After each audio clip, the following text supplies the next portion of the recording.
9월달 우리가 마지막 주일을 맞는 날입니다.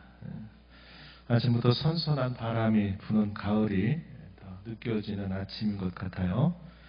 추수의 계절을 맞으면서 우리의 신앙도 돌아보는 좋은 시간이 되기를 기대합니다. 환절기를 보내시면서 또 건강도 잘 살펴가시기를 바랍니다. 복된 주일입니다. 주님 앞에 잘 오셨습니다. 우리 주님의 위로와 평안이 여러분 모두에게 함께하기를 진심으로 축원합니다. 우리는 지금 여호수아 말씀의 마지막 부분을 읽었습니다. 애굽에서 나올 때부터 광야 생활을 지나 가나안 땅을 밟은 지 50년이 훌쩍 넘는 시간이 흘렀습니다. 애굽에서 보낸 세월이 반평생이고 출애굽으로부터 가나안 땅 정복과 땅을 분배하는 데 이르기까지 반평생을 보낸 셈입니다.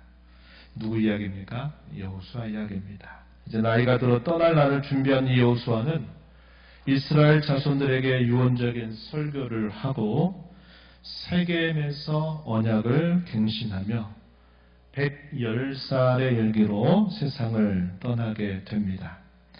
오늘은 세겜에서 언약을 갱신한 사건에 대하여 함께 생각해 보려고 합니다. 우리는 이것을 두고 세겜 언약이다 이렇게 부릅니다.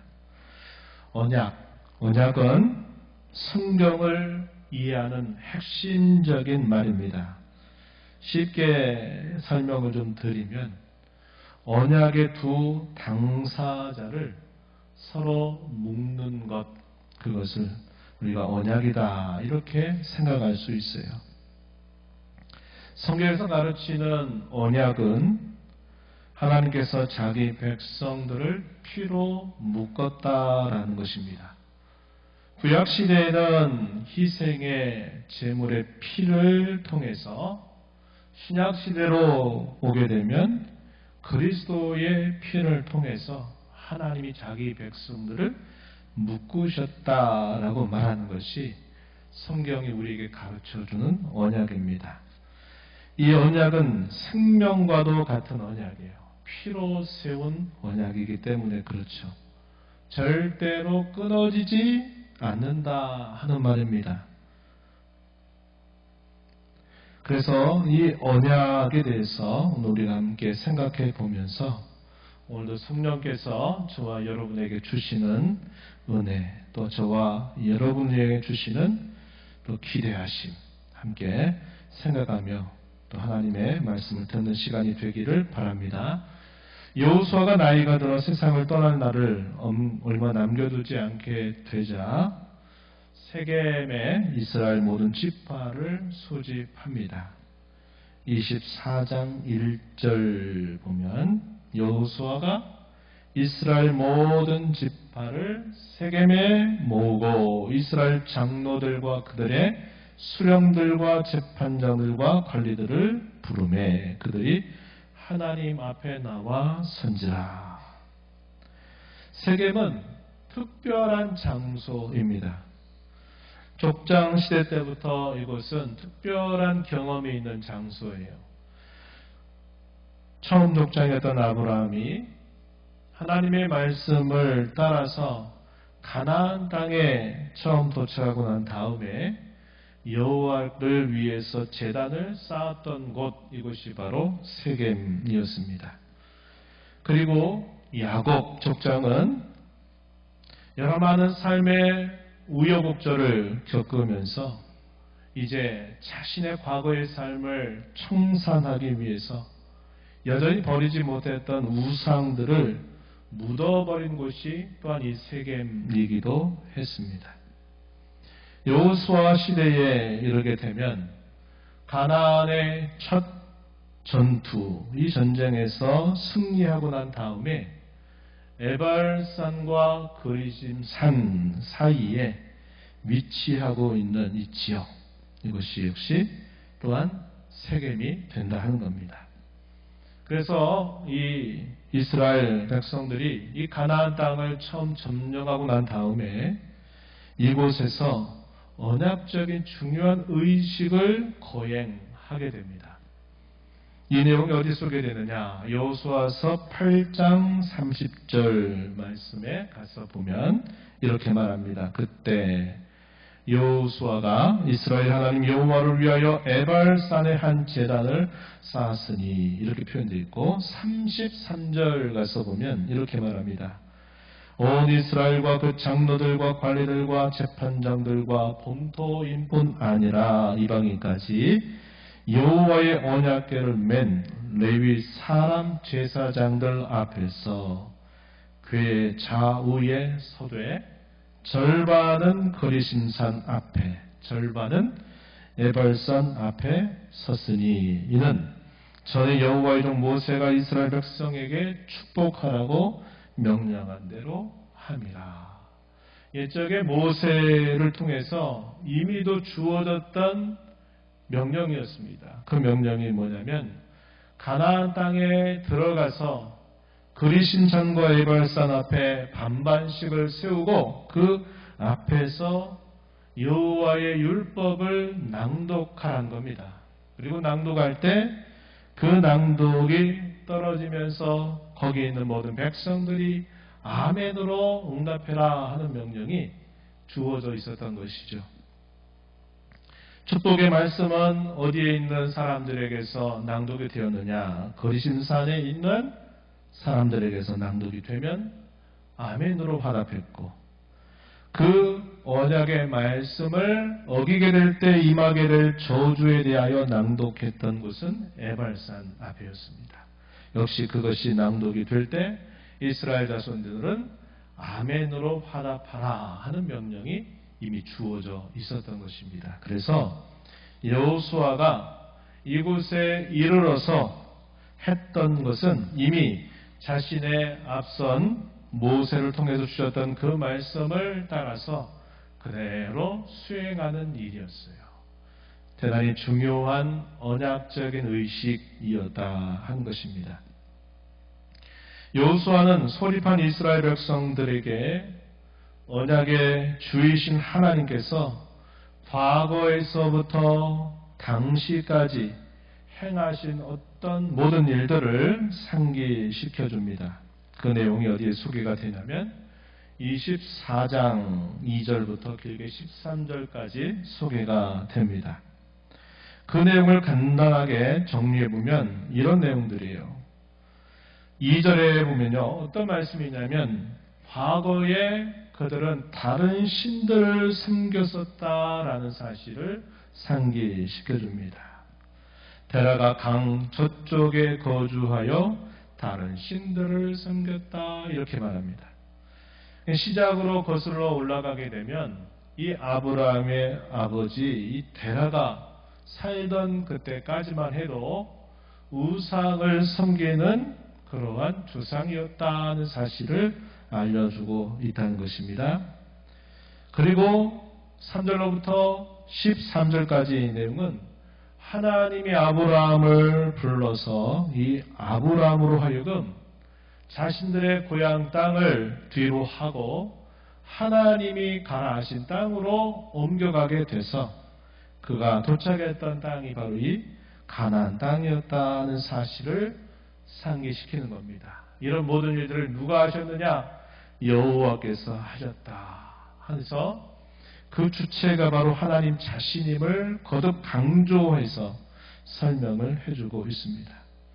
가나안 땅을 곳곳에 두루 다니도록 하나님이 아브라함을 인도해 가신 것은 아브라함을 괴롭게 하기 위함이 아니라 이 아브라함에게 그가 밟는 모든 것을 그의 자손들의 기업으로 주게 하시려고 여러 곳곳을 옮겨 다니면서 그 땅을 경험하게 하신 것이다. 이렇게 설명을 해주고 있습니다. 그래서 족장 시대를 쭉 설명해 주면서 그들이 애굽에 이르게 된 것들을 이야기하는데 역시 그 일도 하나님이 그렇게 하셨다. 이렇게 설명합니다. 그리고 난 다음에 애굽에서 오랜 세월을 보내고 난 다음에 그들이 애굽에서 나오게 된 사건으로부터 그들이 여러 과정들을 통해서 가나안을 정복하게 되기까지 그런 모든 여정들 또한 역시 하나님께서 자기 백성들을 위해서 행하신 일이다 하는 사실을 강조하고 있어요. 모세와 아론이 등장하죠. 애굽에 내렸던 재앙을 떠올려주죠. 홍해를 땅처럼 건너게 하신 기적적인 사건을 또 떠올려줍니다. 요단 동편에 있는 큰 나라, 두 나라였더니 아모리 족속들을 다 정복하게 하셨던 일.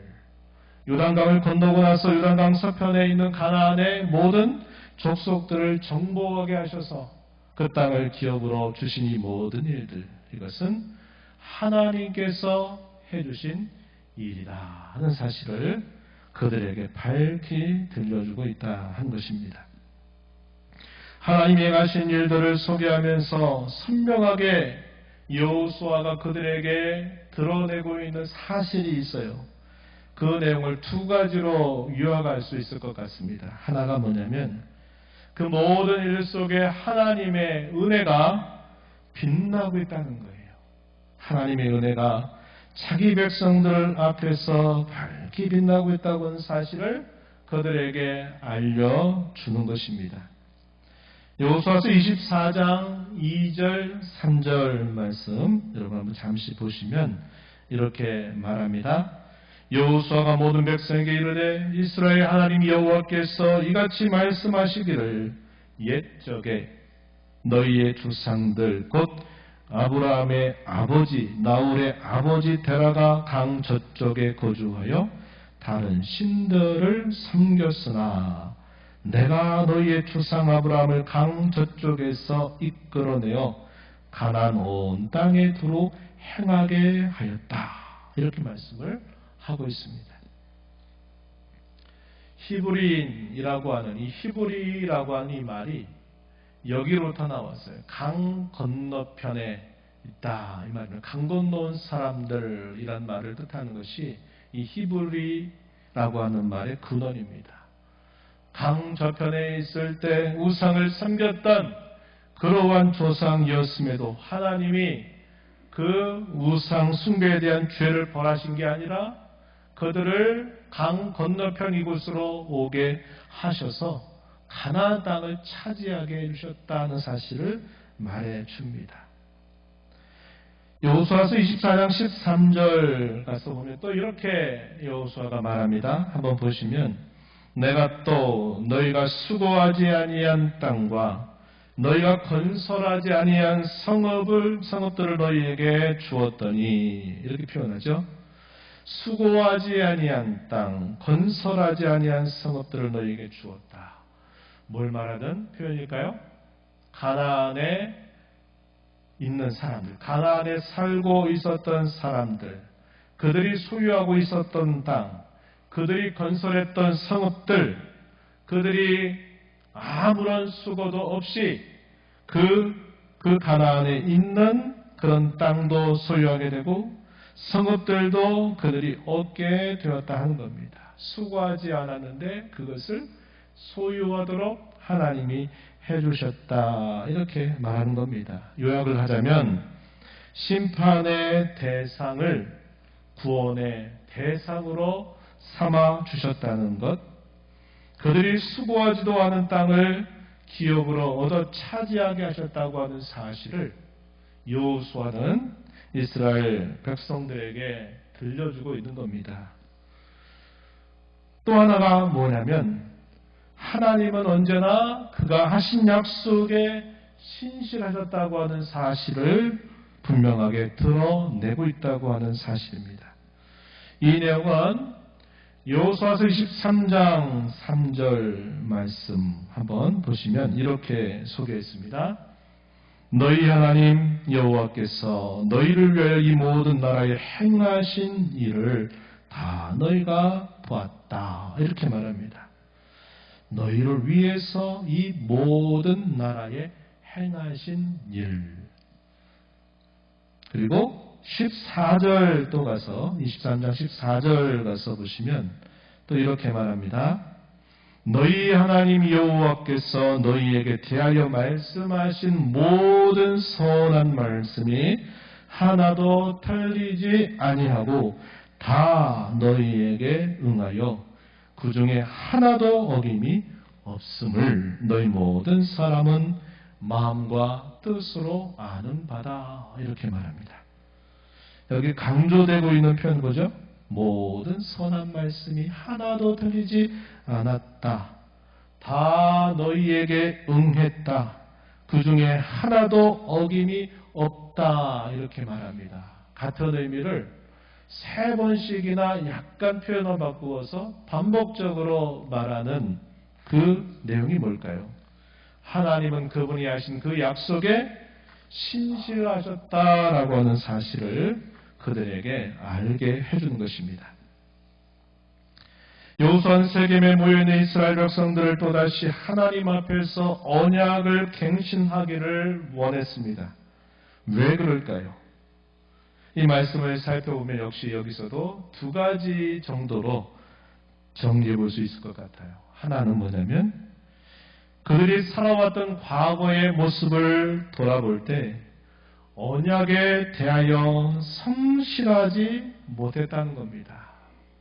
하나님은 그 백성들을 향하여 약속한 모든 내용들에 대하여 하나도 어김이 없었지만 이 하나님의 백성, 그들의 모습을 되돌아보게 되면 하나님을 향해서 성실하지 못했다는 거예요. 늘 의심할 수밖에 없는 과거의 행적을 가지고 있기 때문이다 하는 것이고요. 또 하나는 당시를 돌아보게 되면 역시 그들의 신앙의 실력이라고 하는 게 변변치 않다는 것을 너무나 잘 알고 있었다 하는 것입니다. 이쪽에 모세를 통해서 모압 평지에서 주었던 설교 가운데 그런 말씀을 우리가 떠올릴 수 있겠죠. 너희가 그 땅에 들어가거든 이것을 매우 조심하여라 하는 가운데 하나 이야기했던 게 뭐냐면 너희의 지혜와 너희의 능과 너희의 힘으로 그것을 차지했다라고 생각하지 말아라. 이것을 그들에게 미리 예방주사를 놓듯이 알려주었던 말씀이 있었던 겁니다.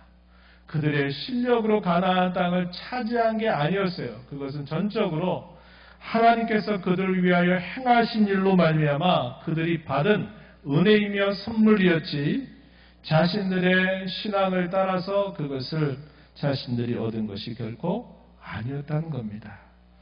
이 점을 여호수아는 너무 많이 알고 있었어요. 너무 잘 알고 있었습니다.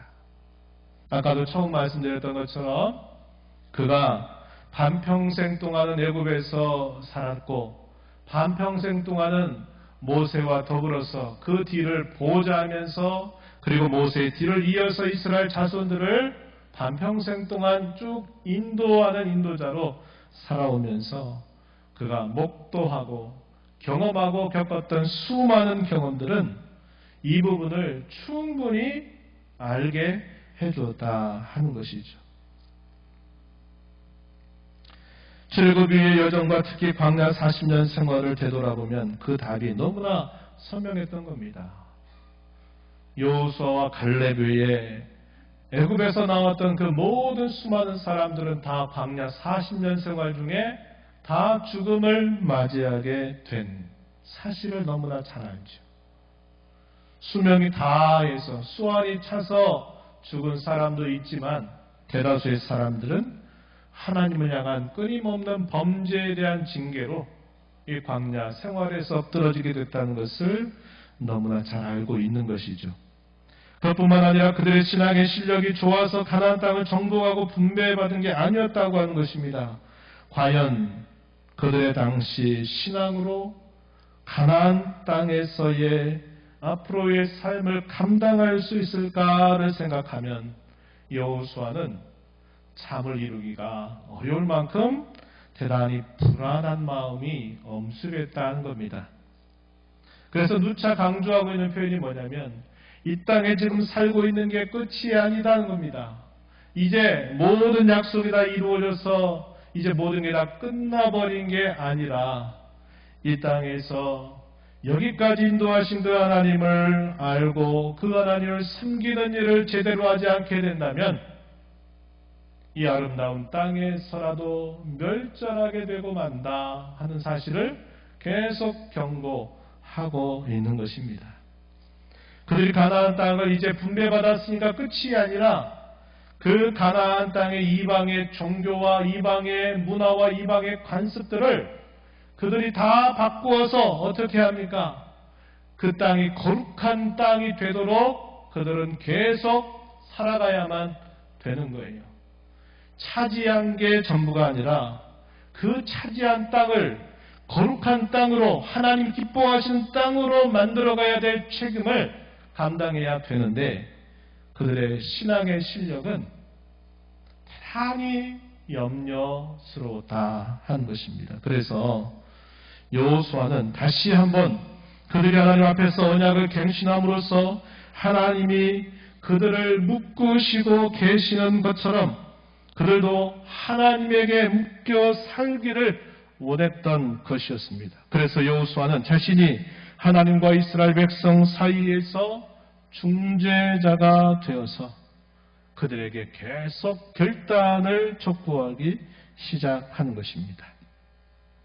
여호수아서 24장 1절 또 25절 말씀에 보면 여호수아가 하나님과 그 백성 사이에 언약을 갱신하기 위해서 그 사이에서 역할을 하고 있는 모습을 우리에게 잘 보여주고 있다는 것입니다.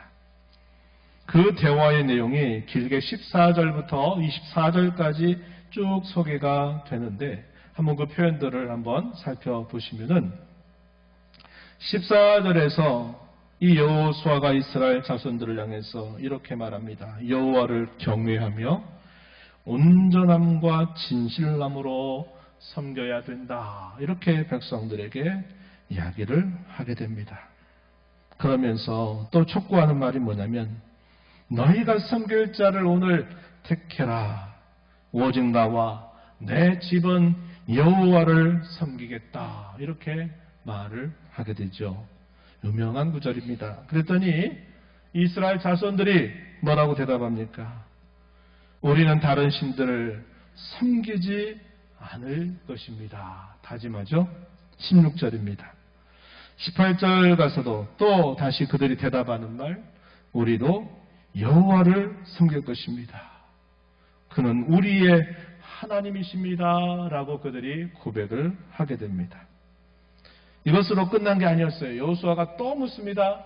그 내용이 19절부터 21절에 소개가 됩니다. 그게 어떤 내용들입니까?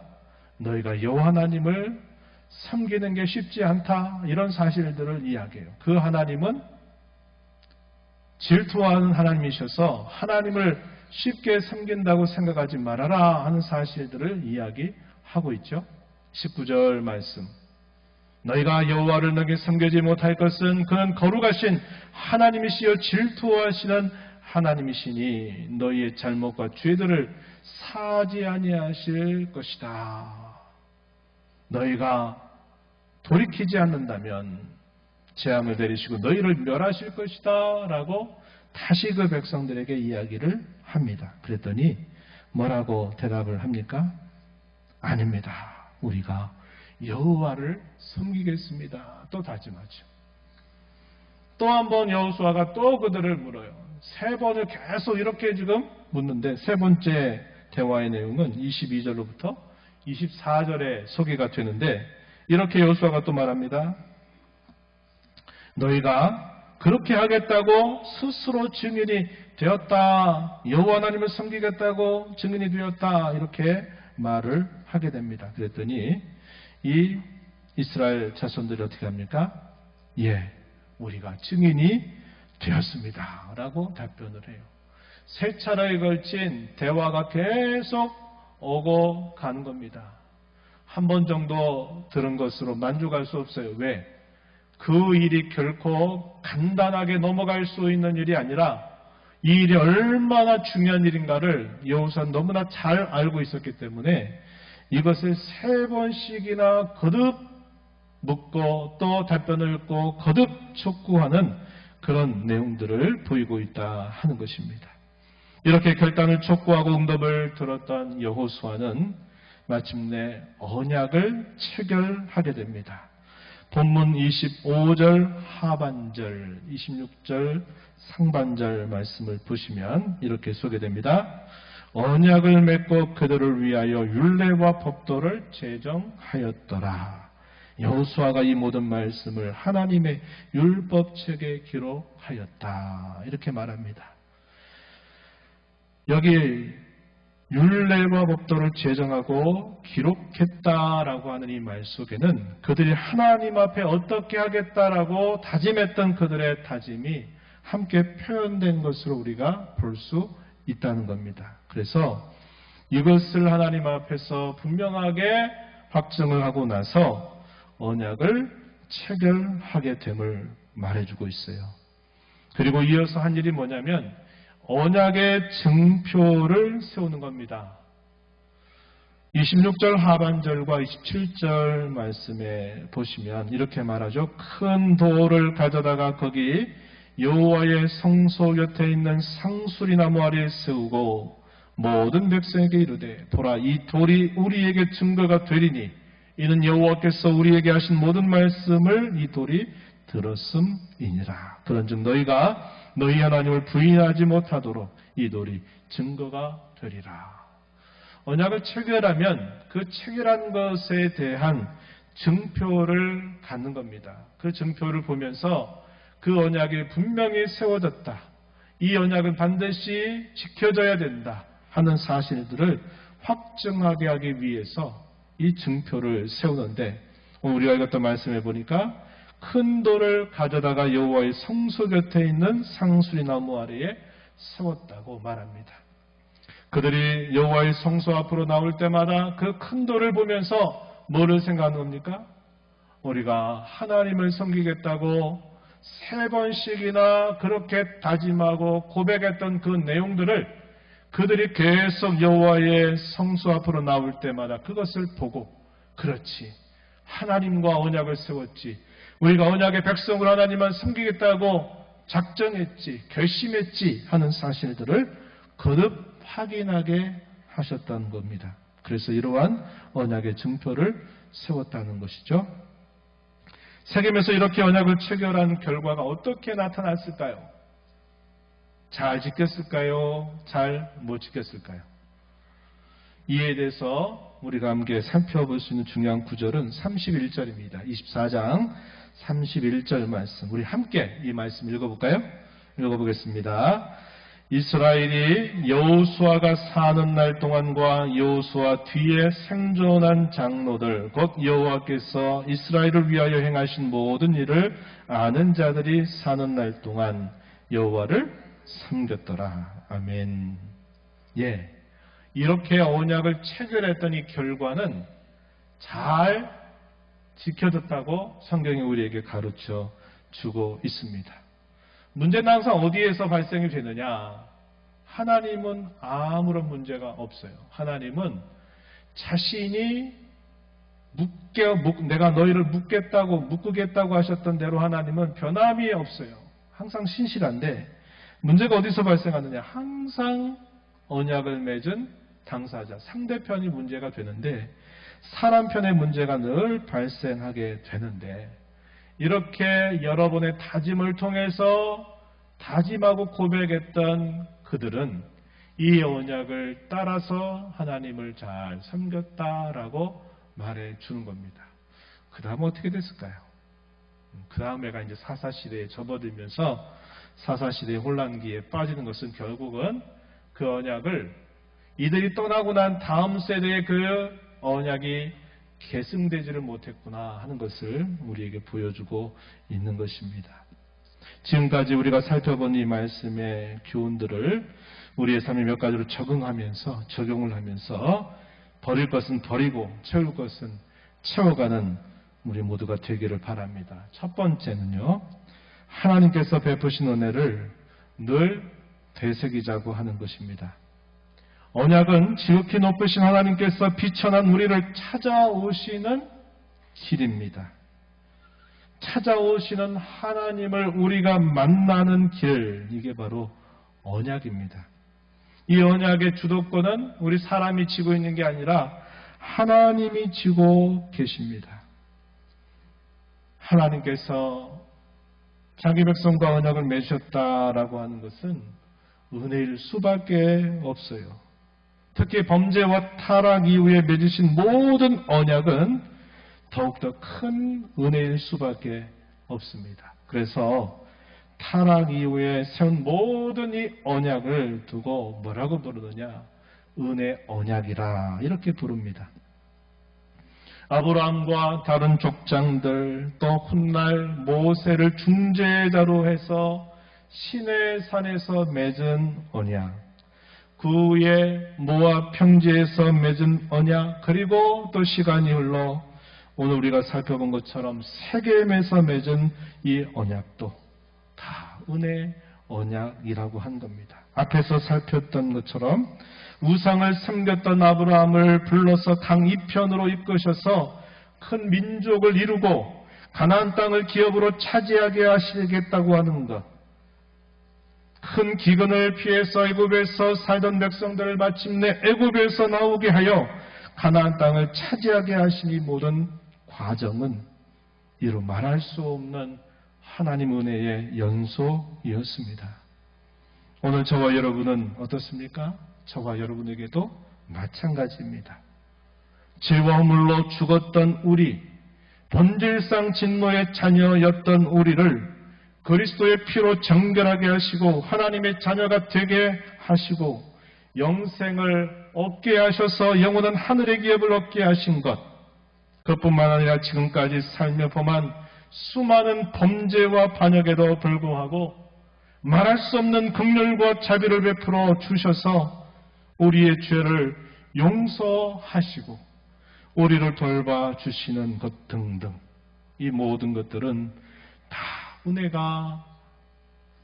은혜인 것이죠. 은혜가 아니겠습니까? 그러므로 우리는 긍휼의 그릇으로 하나님의 은혜의 백성으로 하나님 은혜의 자녀로 부름받게 된 것을 날 되새기면서 나는 하나님의 은혜의 백성이다. 나는 하나님의 긍휼을 담는 그릇이다. 나는 하나님 은혜의 자녀가 되었다고 하는 사실을 우리는 늘 한시라도 잊지 않도록 끊임없이 되뇌이는 일이 필요하다 하는 것입니다. 두 번째, 우리 편에서 언약은 갱신되어야 한다고 하는 겁니다. 하나님 편에서 언약은 하나요 변함이 없지만 우리 편에서는 그 언약이 늘 갱신이 될 필요가 있기 때문입니다. 이 갱신된다 한자말인데 이게 무슨 말이냐면 말 그대로 다시 새로워져야 한다 하는 것입니다. 하지만 새로운 언약을 세우는 게 아니에요. 이미도 세워진 그 언약이 우리에게 다시 확정되어야 한다 하는 의미에서 언약은 갱신되어야 한다 하는 말입니다. 언제 그럴 필요가 있을까요? 두 가지 경우를 우리가 생각해 보는데, 하나는 새로운 환경과 위기 앞에 있게 될 때 우리는 그 언약이 갱신될 필요가 있고, 또 하나는 세대와 세대를 이어갈 때 역시 그러하다 하는 사실입니다. 먼저 새로운 환경과 위기는 우리의 신앙을 흔들 수 있어요. 우리가 늘 살아왔던 삶의 환경이 바뀌고 우리의 처지가 바뀌게 될 때 우리의 신앙은 그때 쉽게 흔들릴 수 있다고 하는 것입니다. 우리의 상황이나 형편이 변할 때 그럼에도 불구하고 우리의 신앙이 흔들리지 않도록 하기 위해서 언약은 갱신되어야 한다 하는 사실이죠. 또한 우리의 세대와 다른 세대 혹은 다음 세대에 있어서도 언약은 갱신되어야 합니다. 다른 세대와 다음 세대에게도 우리의 신앙이 연대감을 갖고 계속 계승되어야 하기 때문입니다. 이 문제는 신앙의 계대를 이어가는 일에 있어서 얼마나 중요한 문제인가 우리는 너무나 잘 알고 있는 것입니다. 우리가 함께 교회를 이루어서 함께 신앙생활을 걸어가는 중에 이미도 신앙을 일찍 시작하셨던 분들, 또 이제 신앙의 걸음을 시작한 분들, 또 우리의 자녀 손들이 이루는 우리의 다음 세대들, 서로 이런 세대들 가운데서 계속 이 하나님을 섬기는 신앙은 계속적으로 연대감 안에서 함께 계승이 되어야 한다고 하는 것이고, 우리에게 하나님께서 맡겨주신 우리의 자녀들이 그 하나님을 섬기기로 다짐하고 그렇게 살아가는 일에 있어서도 역시 이 언약은 계속적으로 갱신이 되어야 한다는 겁니다. 내 아버지 내 어머니가 섬겼던 하나님이 아니라 이제는 내가 섬기는 하나님, 내가 살아가는 하나님, 내가 아는 그 하나님을 그들이 끊임없이 되뇌이기 위해서는 이러한 신앙의 갱신들이 계속 이어져야 한다 하는 것입니다. 마지막으로 우리 각자가 이 땅에 사는 동안 하나님과 언약을 맺은 백성이라고 하는 사실을 늘 기억하고 세상 가운데 드러내면서 그렇게 늘 살아가자고 하는 것입니다. 우리가 앞에서 살펴본 것처럼 여호수아와 그의 뒤에 생존한 장로들이 살던 시대에는 여호와를 섬겼던 것처럼 지금 저와 여러분이 사는 이 시대, 저와 여러분이 살고 있는 이 세상이 아무리 요란하고 흉흉하고 변하든지 우리는 언약의 백성으로 살 책임을 끝까지 감당하며 살아야 합니다. 그렇게 다짐하고 늘 주님의 붙드심과 인도하심을 구하며 살아가는 저와 여러분이 되기를 진심으로 바랍니다. 하나님 아버지, 오늘도 저희들을 불러주셔서 그 옛날 세겜에서 언약을 갱신하기를 원했던 여호수아, 그리고 그 언약의 당사자로 섰던 이스라엘 자손들의 그 신앙의 갱신을 저희가 세겜의 언약을 통해서 다시 한번 확인했습니다. 하나님의 은혜의 역사는 늘 빛나고 하나님의 성실하심은 늘 변함이 없지만 우리 사람 편에서는 언제나 늘 신앙이 흔들리고 이런저런 상황에서 늘 흔들리기에 쉬운 연약함을 가지고 있음을 보게 됩니다. 우리의 신앙의 실력이 받은 은혜에 비해서 얼마나 초라하고 변변치 않은 것들을 또한 저희가 살펴보면서 저희의 신앙은 끊임없이 갱신이 되어야 함을 교훈하여 주셨사오니 이 교훈을 저희 가슴에 새긴 자로 남은 생에 그렇게 말씀 따라 살아가는 저희 모두가 되게 하여 주옵소서. 예수님 이름으로 기도하옵나이다. 아멘.